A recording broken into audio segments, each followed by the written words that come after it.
Jamaicans, beware. There's a document going around saying Jamaicans do not need a visa to travel to the US anymore as part of the visa waiver program. So far, this information is not verifiable by the US Embassy in Kingston or by the US State Department. This apparent hoax is intended to cause Jamaicans grave inconvenience and embarrassment. There is no reason to believe that this information is authentic.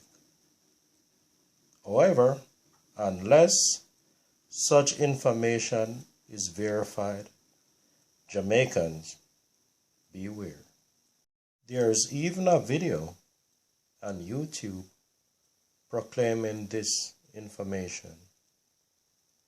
But again, there's no information from the US Embassy in Kingston or the US State Department to substantiate this.